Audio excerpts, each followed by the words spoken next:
قال رسول الله صلى الله عليه وسلم إذا كانت ليلة النصف من شعبان فقوموا ليلها وصوموا يومها فإن الله تعالى ينزل فيها لغروب الشمس إلى السماء الدنيا فيقول ألا من مستغفر فأغفر له ألا من مسترزق فأرزقه ألا من مبتل فأعافي له ألا كذا حتى يطلع الفجر নবীজি আমার বলেন, ও জমিনের উম্মতেরা শোনো, বৎসরে এমন একটি দিন আর এমন একটি রজনী রয়েছে, ওই যে গত সপ্তাহে বলেছিলাম উম্মতে মুহাম্মাদির হায়াত মাত্র 60, 65, 70 বছর, ঠিক কিনা?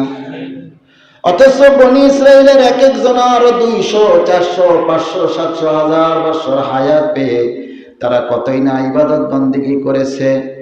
আল্লাহ পাক ঘোষণা করেন নবীর মাধ্যমে, ও উম্মতে মুহাম্মাদি তোমরা শোনো, যদিও বনি ইসরায়েলের উম্মতেরা 1000 বছর ইবাদত করেছে, কিন্তু মনে রাখবা বনি ইসরায়েলের এক একটা উম্মতের চাইতেও তোমাদের মর্যাদা আমি আল্লাহর কাছে অনেক বেশি। এই জন্য আমি আল্লাহ তাআলা তোমাদের ইবাদতের মর্যাদা এত পরিমাণ বৃদ্ধি করেছি যে তোমাদের মূল অ্যাকাউন্টের চাইতেও তোমাদের বোনাস অ্যাকাউন্ট বেশি। কথা বলেন ঠিক কিনা? কেমন বেশি, কেমন বেশি? নবীজি আমার বলেন, ও আমার উম্মতেরা শোনো, বৎসরে এমন একটি রজনী রয়েছে, যেই রজনী যখনই সূর্য ডুবে যাবে মুহূর্তের মধ্যে আমার আল্লাহ তাআলার কুদরতি রহমতি দৃষ্টি জমিনের উপর ফেলে রাখেন, সুবহানাল্লাহ, এবং জমিনবাসীদের মাঝে ঘোষণা করতে থাকেন, আলা মিন মুস্তাগফিরিন ফাগফির লাহ, ও জমিনে সব চাইতে নিকৃষ্ট বান্দা কে আছো, সব চাইতে বড় নাফরমান বান্দা কে আছো, যার জিন্দেগীর গুনাহ যদি সমুদ্রের ফেনা পরিমাণ হয়ে যায়, আর আজকে এই রজনীতে যদি প্রকৃতপক্ষে তুমি যদি খালেস নিয়তে আমি আল্লাহর দরবারে তওবা করতে পারো, আমি আল্লাহ ঘোষণা করলাম তার জিন্দেগীর সমস্ত গুনাহগুলো মাফ করে দিব।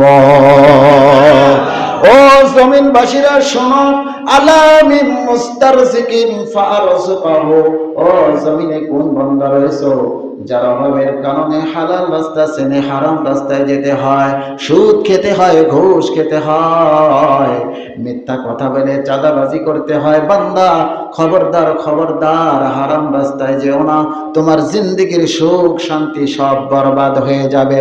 সুতরাং যার জিন্দেগিতে অভাব অনটন রয়েছে, আজকের এই রজনীতে যে বান্দা বা যেই বান্দি খালেস নিয়তে তওবা করো, আর আমি আল্লাহর কাছে নফল ইবাদতের মাধ্যমে যদি আমি আল্লাহর সন্তুষ্টি অর্জন করে উত্তম রিজিক প্রার্থনা করতে পারো, আমি আল্লাহ ওয়াদা করলাম আজকের এই রজনীতে তোমার জিন্দেগীর সকল প্রকার অভাব অনটন দূর করে দিব।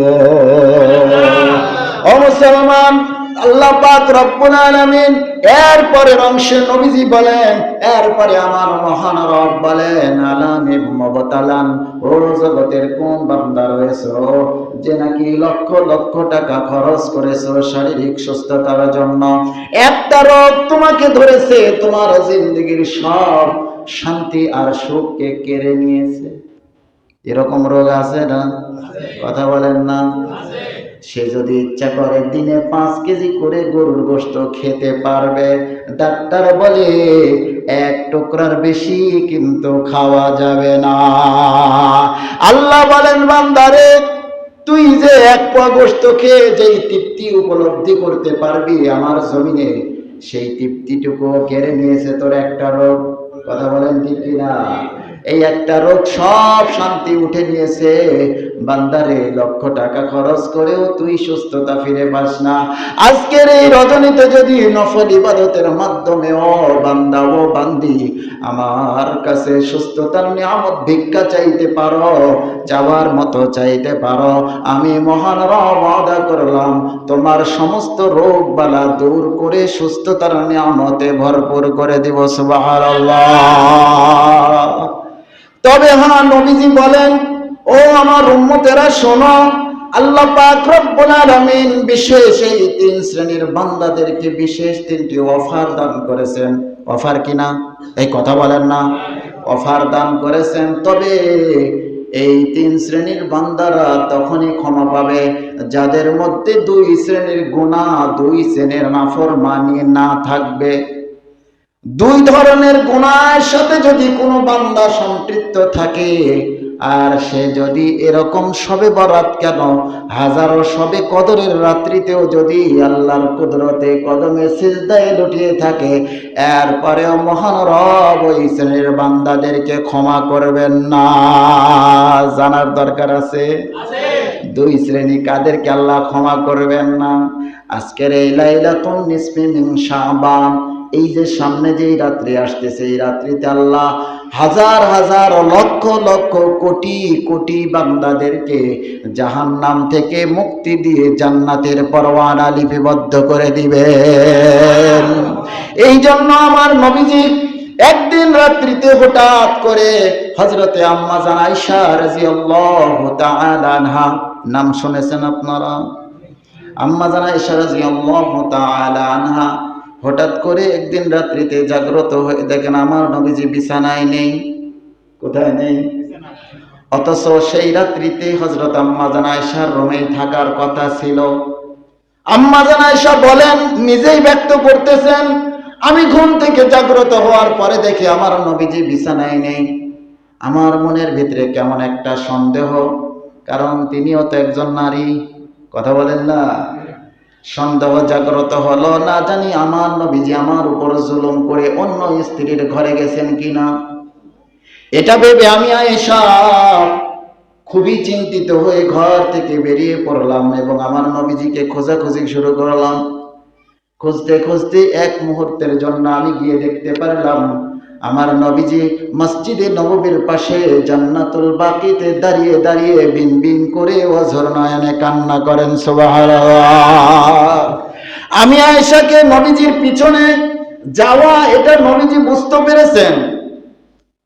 বোঝার সঙ্গে সঙ্গে নবীজি দোয়া ছেড়ে দিয়ে আম্মা জান আয়েশার দিকে চেহারা ফিরিয়ে বলেন, আয়েশা তুমি কি এটাই ধারণা নিয়ে আসো যে আল্লাহ অথবা আল্লাহর রাসূল তোমার উপর জুলুম করবেন?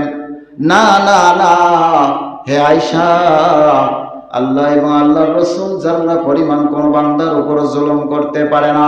হে আয়েশা, তুমি কি জানো আজকে এমন একটি গুরুত্বপূর্ণ রজনী, যে রজনীতে আল্লাহ পাক রব্বুল আলামিন অসংখ্য অগণিত কবরবাসীদেরকে মাফ করে দিবেন।